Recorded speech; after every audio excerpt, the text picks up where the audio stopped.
The fish just woke up. I've learned you can't, I don't know if you can see right there. Yes. There they are. I have a pair of angel koi. They're not koi fish that just happen to be called, it's because the coloring. They are the Mm, most social fish. If I walk by the tank, they'll come up and follow me like really? this. Yeah, they're awesome. I love them. I love having animals in my life. I don't have horses, but I have cats and fish, and right outside I have squirrels and chipmunks and birds, and I love feeling like I'm living in the middle of a nature channel documentary. That's exactly how we're designed, my friend. Exactly how we're Mm, designed. I love it. Good morning, Mr. Freeman. You are Dewey Freeman. I'm Mark Sylvester. We're the Elder Council. Good morning, sir. You know, we're we talked last week about being retired, but that doesn't mean we're yeah, we just laughed at it when we last week. Yeah, And I'm sort and of wondering what that actually means. well, it's choosing how you want to spend your time. Someone else isn't making that decision for you. So you decide what you want to do. If you want to be busy, fine. If you want to take a nap, fine. If you want to read, fine. Whatever. Whatever way you want to do, you do. Hmm. And I know you're getting ready to lead a 2-day intensive. I am. And I asked you, and I thought this would be a good start for the show. Are you ready? And you said, yeah, because you do not look like someone who's going to start a 2-day thing in less than an hour. You're very calm, composed, and which made me ask the question, are you ready? And you said, yeah. So what does being ready mean to you? Well, when you asked me that, my response was, "That's a hell of a good question." So let me share what that means to me. One is being logistically and physically ready, meaning my horses are fed, I've mucked the stalls, I've mucked the area, house is cleaned, um, I've gotten food for everybody, it's all set out, it's all ready to go. Probably not quite the level of Not judging, sophistication. not judging. Food's Well, food. no, I'm not judging it. I'm just going, it's not my forte, and I'm sort of proud of what I've done so far. Oh, well, good job. Awesome. And yeah, and just having everything physically ready so that when somebody walks into my space, they can walk in and go, ah, because that's what I want. I Mhm. want people to walk into my home and feel like it's home. Mm. Um, so that's one part of being ready. The other part of being ready is um, I'd asked they're going to be there were going to be 6 men. I got a note that one may have had like a family emergency, so there may only be 5. But I've asked them all to write a 2 to 4 page autobiography and what do they want. So I've read all of those, I like that. and and and I've met all of the men before once, um, but this goes a little bit deeper. So that's another part of being ready. And I essentially have 3 to 4 possible activities or processes that I'll engage in this morning with them.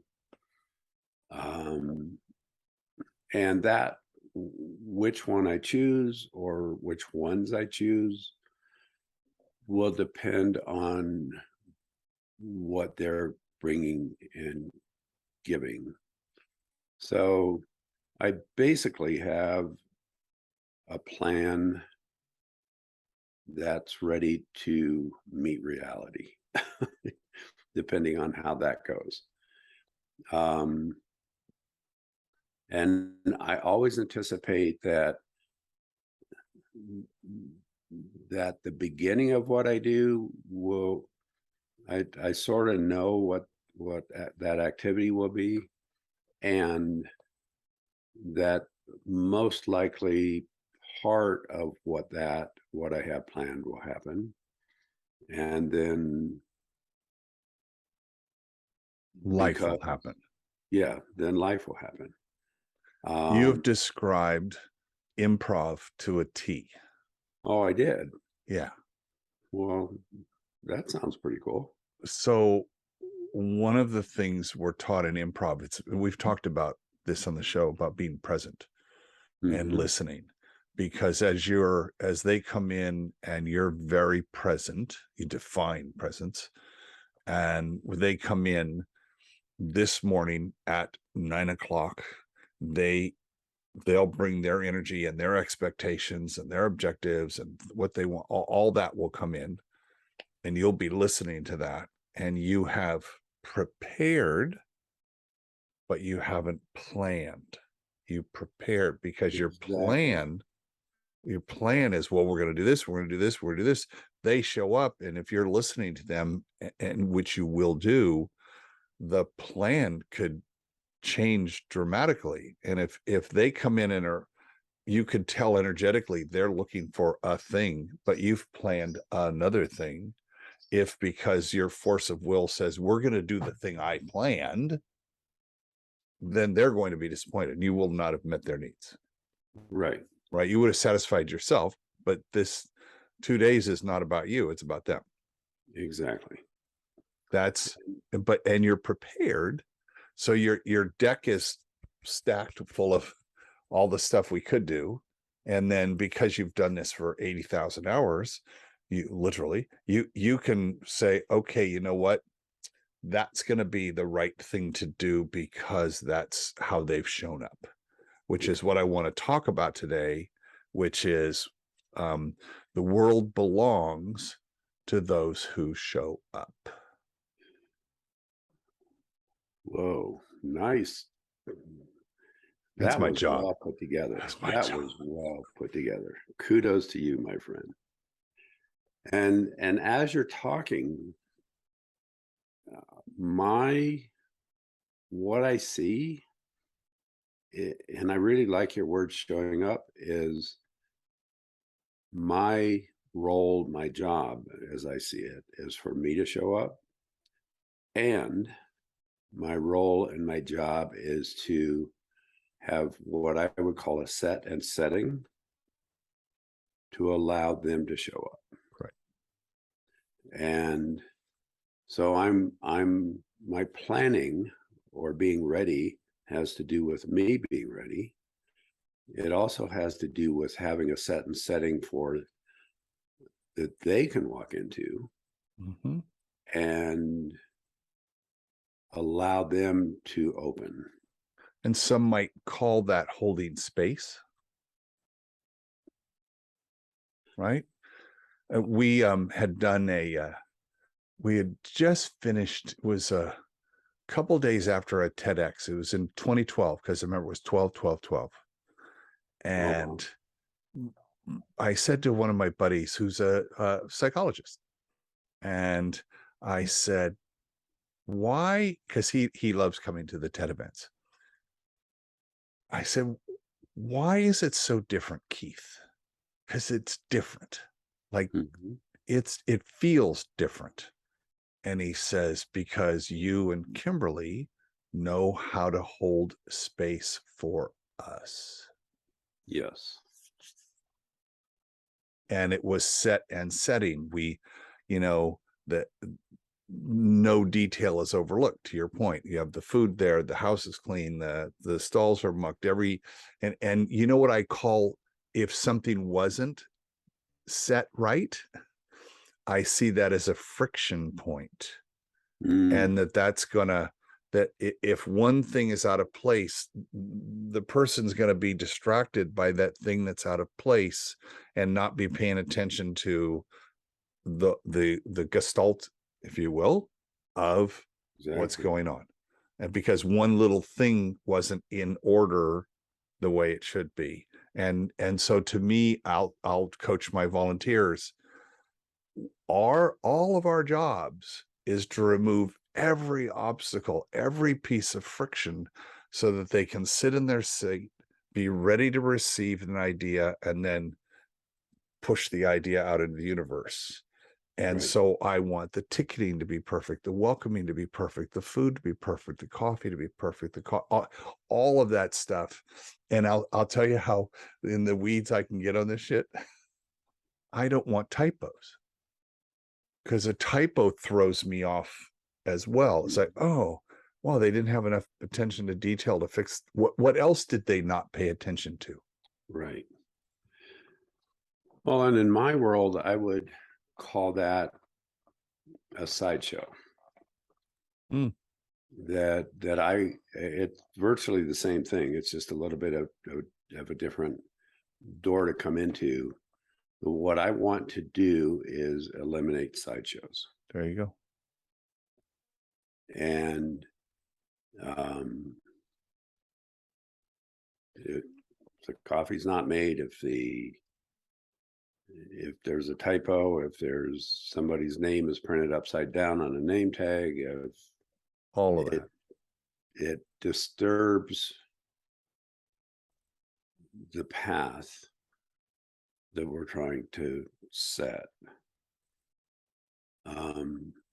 So The as other, I think about these men, the world belongs to them because they've chosen to show up with you for 2 days, yes, right? Because there's 12 billion other people who are not coming to your house. yeah, I'd have to have a little bit bigger house to get the other 11.5 billion in, But those men, they're all men, yeah. Mhm. The world belongs to them because they've chosen to show up. And Yes. I feel that there's so many people that sit on the sidelines and have other people do the work, or other people make the plan, or other people. Oh, no, they got it. They'll do it. They'll do it. And so this came to me years and years ago, when I'd have we're going to make an important decision in the company. And we're going to meet at 11 o'clock, and we're going to make this decision, whatever it is. And I'd love you to be a part of that. And 2 people would show up. It's not mandatory. 2 people would show up. Mm, And I'd say, well, guess what? We get to make the decision. Everybody's going to have to live with the decision we've made, because the world belongs to those who show up. yes. Well, so let me speak to that. Let me also speak to holding space.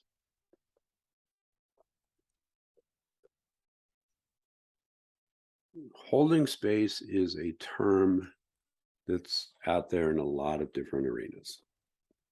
In the coaching world, in the Huh? spiritual world, in the Huh? therapy world. And when I'm teaching, I'm speaking to holding space at times. I'm also speaking to showing up. For me, many times the way people see holding space, or maybe even see showing up, has to do with those are nouns. In my world, holding space is a proactive activity. That there's energy to it, there's engagement to it. It's not just a thing that you're sitting there doing.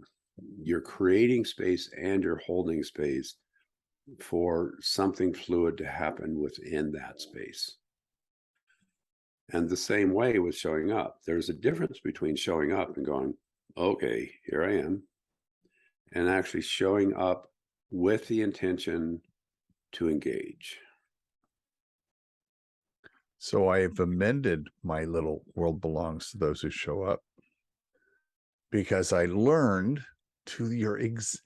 what I love about our conversations is we say the same thing and from 2 completely different universes, right?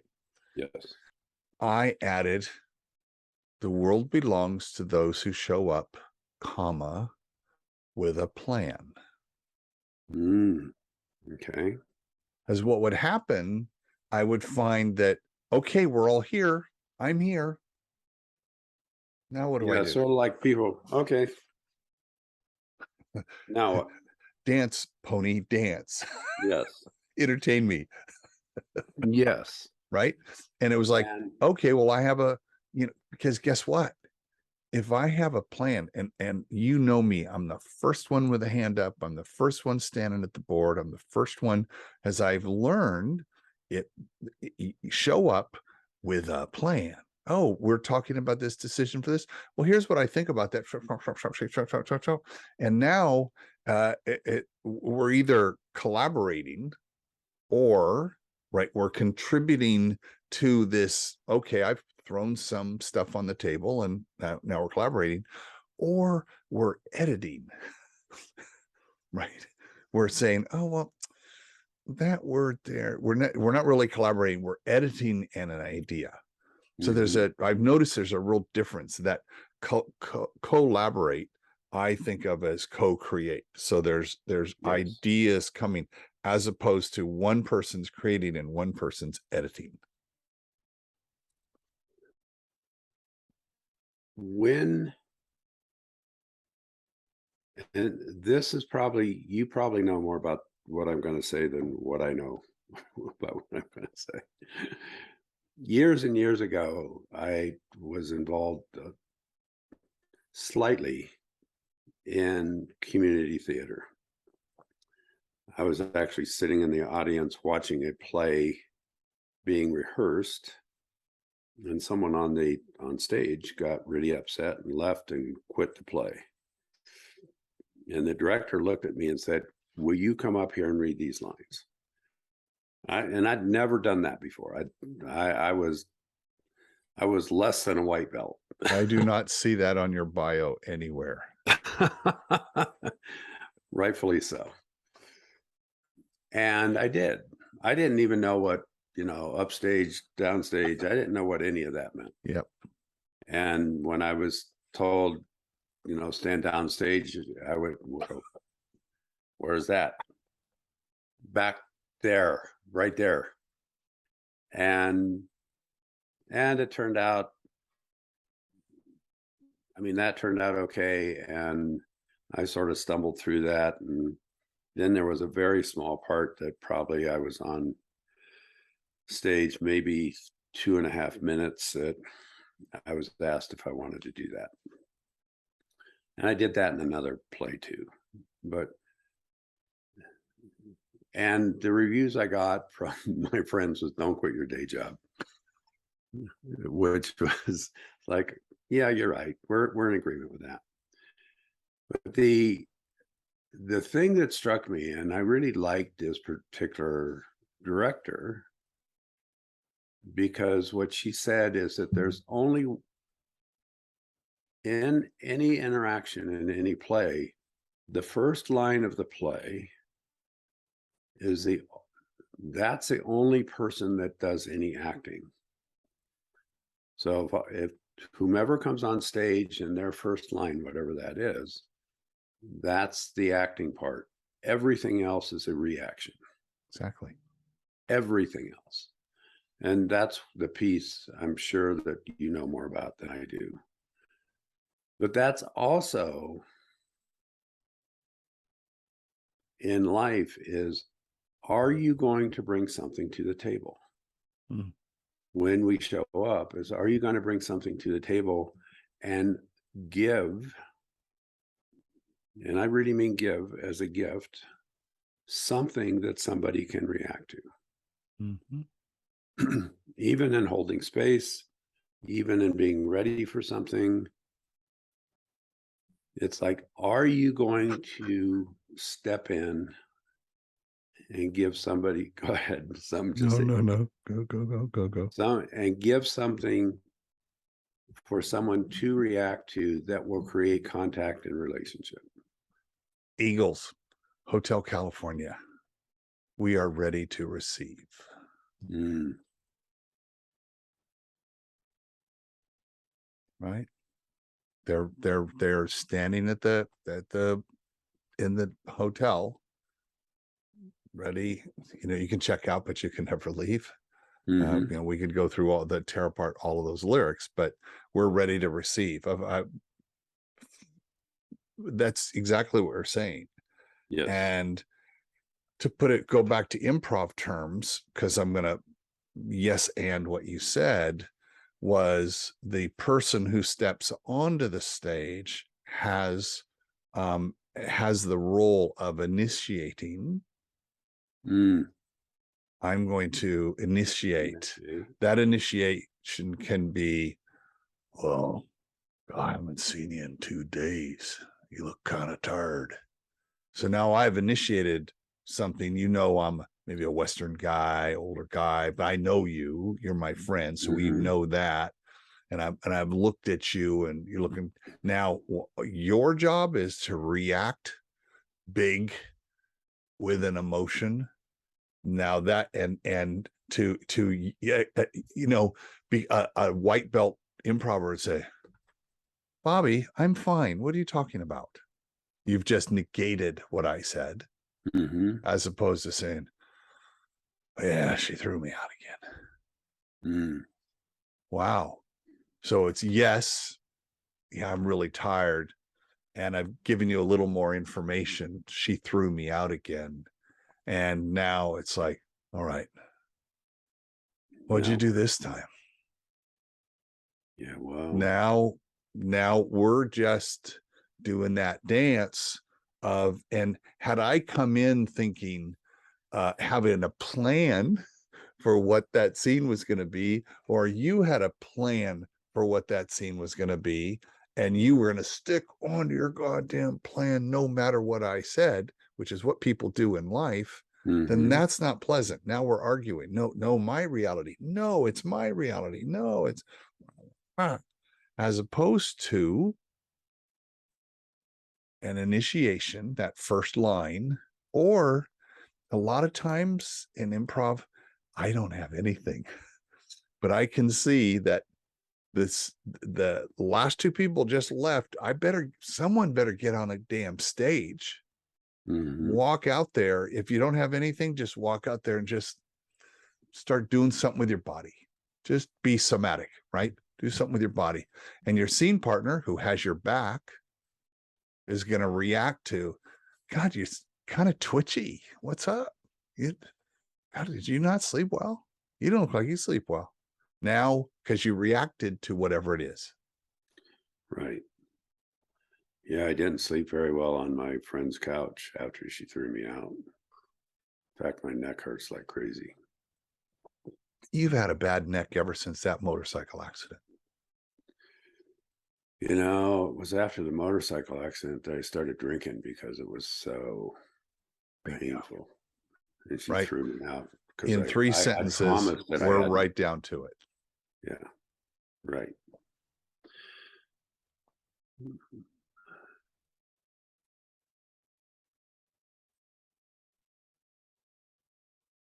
Here's a curiosity question to our audience. How many of you are afraid to engage in a vulnerable way? And here's why I'm asking that. Engagement's really important. Flow is really important. Vulnerability is what deepens relationship. Vulnerability is what deepens even the little vignette that we just did of, yeah, my neck hurts, and oh, the motorcycle accident. It's like, oh, I mean, if you can allow yourself to feel the depth of what perhaps a motorcycle accident would be like, then that gives a level of substance. And I'm going to say this, I don't know if we want to particularly go this route, but even in, for instance, asking, you know, or initiating a sexual interaction with our partners. It's like, are you willing to be vulnerable? And even suggesting that engagement, Mm. or being vulnerable in, yeah, my day was hell. I got in an argument with my boss and I'm afraid I'm going to be fired. Or a customer asked this and I didn't know the answer.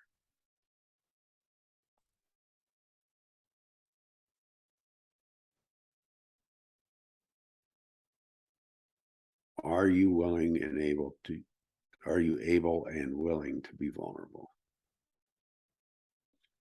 I would, I know I am on a regular basis, but this isn't, this is really about the audience Yes. answering that question for themselves. And I would suggest that one of the things we've learned over time is vulnerability is contagious. Ooh. Talk a little more about that. This We've talked about vulnerability. It takes courage. I don't know how much we've talked about vulnerability is contagious. this aha moment, it was a result of an aha moment, was is pre-COVID, so maybe 4 years ago. Yeah, it was 4 years ago. The three of us, Alan, who you've met, our improv instructor, Kimberly, and I Oh yeah. were leading a workshop, much like the one we now do it on stage, but we used to do it and we had another place we did it, which we loved.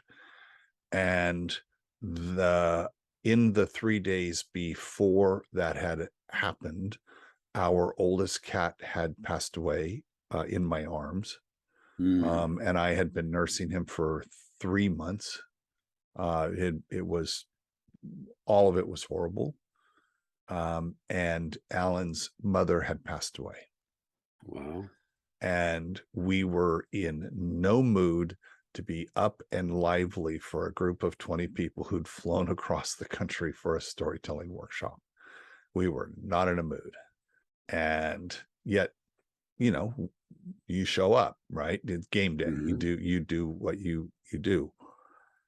And what happened was, we made the decision, rather than to not tell them because it wasn't their issue, but it was going to affect, we believed it was going to affect how we were. So we said, hey, if we seem a little off, or we're whatever, I don't remember the exact words, this is what happened. And we were emotional and we were vulnerable. Exactly. And one or two exercises later, as you've been in our workshop, we talk about the signature story, that inciting incident in your life where everything changed. And there was that one moment, and we try to get you to feel what that moment was like and then write about it in present tense. We had a woman collapse on the floor, crying hysterically, reliving that moment. And for her, she had never, ever done anything like that. So she was being vulnerable. And in our after action review, we'd never gotten to that depth of emotion and reality, because it was similar with everyone that quick. And I said, vulnerability is contagious, because that's what I felt. Right. And I was like, because we were vulnerable and we weren't sure if that was a good idea or not to even say that, it turned out that was exactly the thing to say.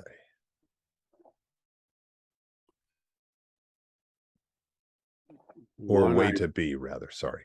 Yeah. No, that's 100% accurate. And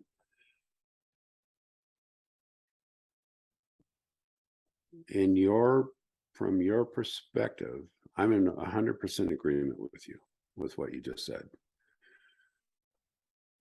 From your perspective, what is contagious about it? It um because we were vulnerable and we're perceived as very strong, put together, high functioning, yet here we could let people see something we wouldn't normally let someone see, which is, to me, a definition of vulnerability. My shields are down. I'm going to let you see what's really affecting me. I mean, there's no artifice. That if the leader can be that way, then the room knows it's a safe space, Mm-hmm. and they know, hey, oh, we can all let our shields down because look at, no one attacked them or made any jokes or there was nothing that upset that space that was of trust and care, and I've got your back. And we've learned some words for what that is Mm-hmm. since then, right? And how to kind of start a thing up without having to be vulnerable like that, but to say, hey, listen, we all have each other's back here, so let's do that. So Contagious Minute, it was, it's okay to be that way.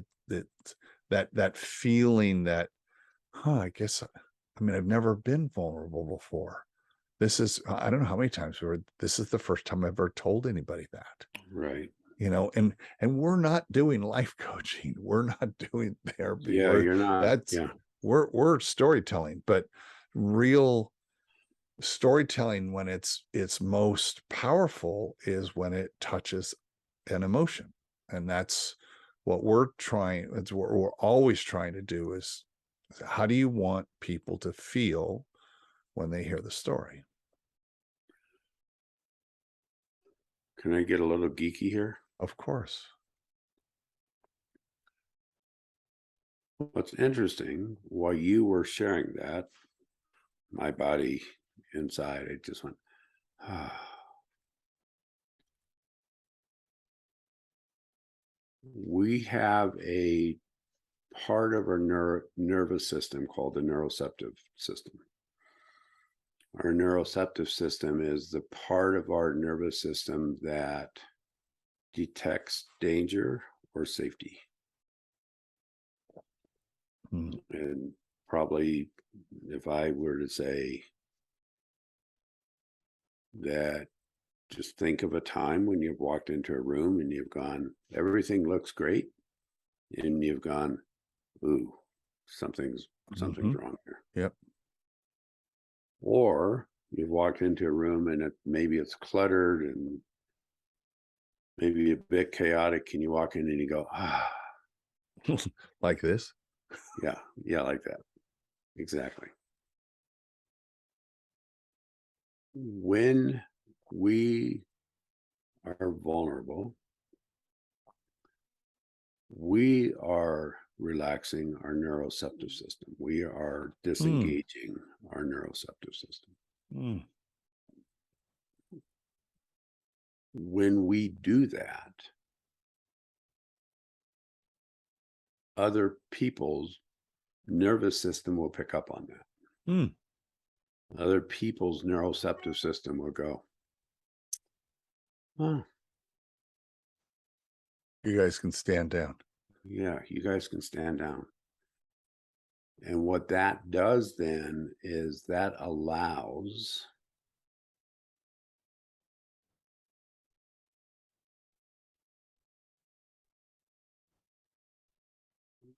the parts of ourselves that neuroceptive system would protect to emerge, thus being vulnerable. So in fact, it is contagious, my friend. So yes, that's exactly why I went here. This is not just a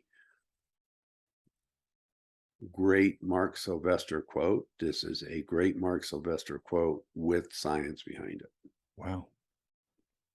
And it'll alert the media. You better alert the media.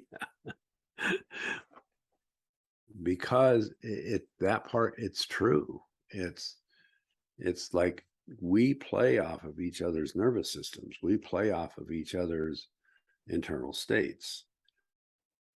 And that's part of why when we come into a situation, like holding space is not just a thing of us sitting there. Holding space is an active process.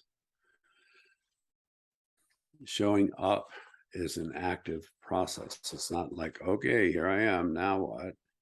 It's like, okay, here I am, now what? And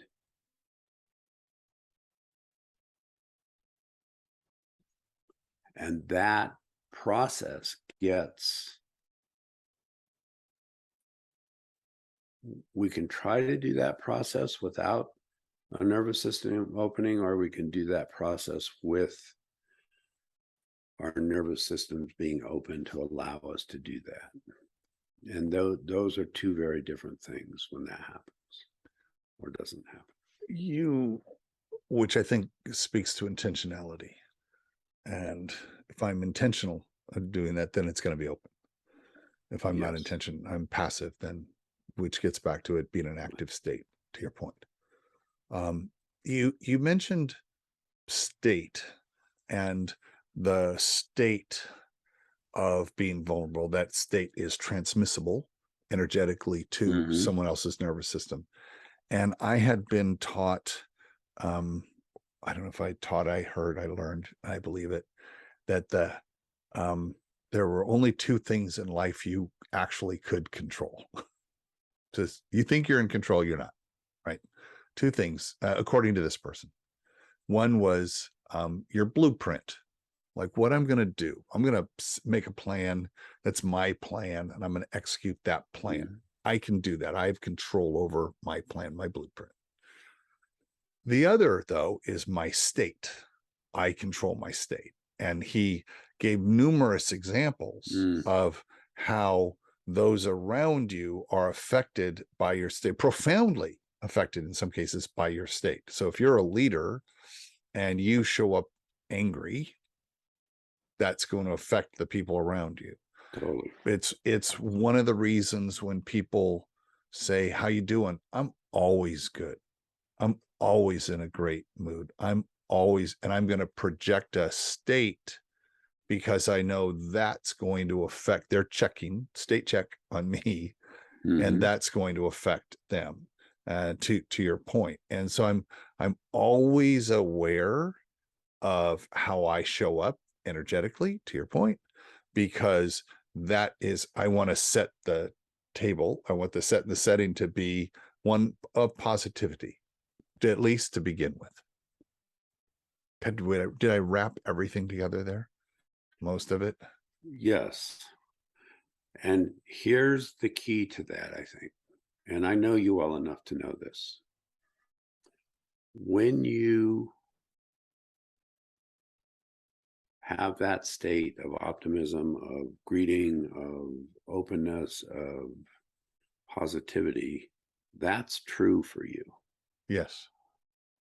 That's not a projected process. That is a true place for you. And I might say authentic place might be a good word for that.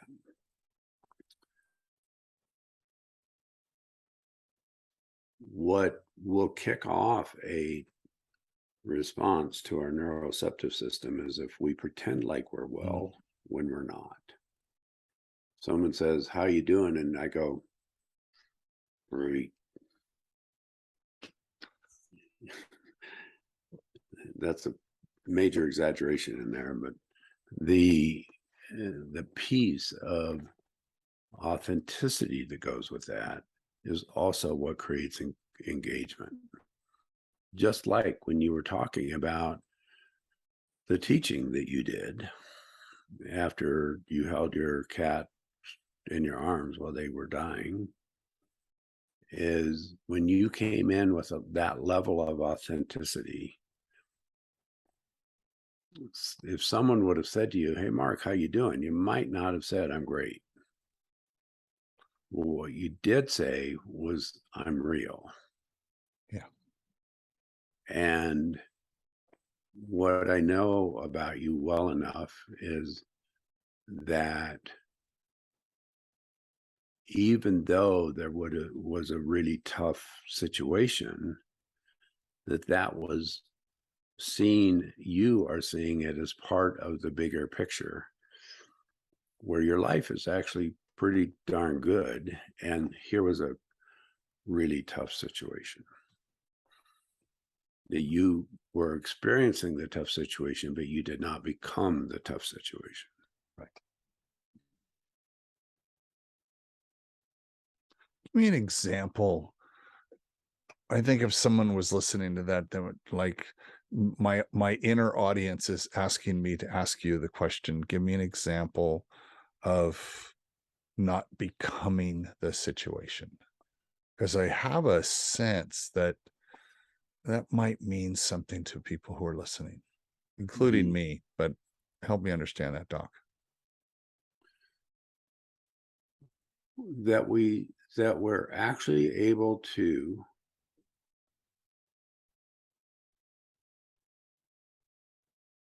hold our entire lives as the container for something that may happen that is not easy to deal with.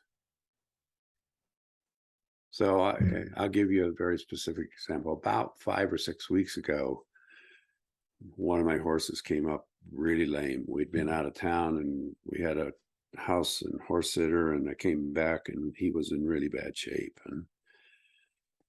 And it was a kind of lameness that, had we not caught it when we did, it could have actually ended up causing death. And it was like, that to me would have been devastating to have lost my horse that way. And I also knew that the entirety of my life is amazing. With friends, with Kimberly, with where I live, with how I live, with what I believe. And it was like I was dealing with a particular issue or situation, not my entire life.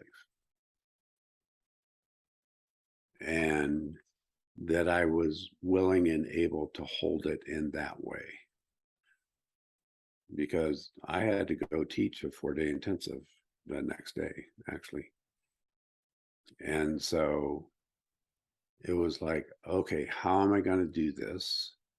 And how am I going to hold this really tough situation and get that the rest of my life is pretty darn good? So what's interesting is I'm reminded of like 4 shows we've done in the past. One is about perspective, putting things in a proper perspective. To your point, I'm not exaggerating something beyond. But it's also, we talked about the stories we tell ourselves, which came up at dinner last night. And or actually I was telling this to someone I had coffee with yesterday, and I said, "Oh, that's a story you're telling yourself." So the question you want to ask, is that true? Yes. And he just looked at me like that had never dawned on him to ask the question, is it true? So to your point, when Moon was in dire straits, is it true that was going to, had this escalated in a negative direction, does that change your entire life? That's not true. Though one could easily say, oh God, everything's going to, you're right. When you have a major death, and we've talked about this before, you have a new reality on the other side of that death. There is a new reality, 100%. Absolutely. 100%. But that doesn't change your whole, well, maybe it does. Not that I think of it. It might. It can change how you see life. It doesn't have to change. There's a word I'm not finding in here. It actually can change. Let me say it this way. Many times when we have major losses, it changes our life so that we can go, oh my God, I'll never be the same. and see that in a negative way. Or we can go, oh my God, I'm not going to be the same after this. I wonder who and what I'm going to become. Mm. And what am I going to take from this experience to enrich my life and to enrich the relationships I'm in after having, say, for instance, lost a particular relationship? What am I going to do to enrich the ones that I'm in?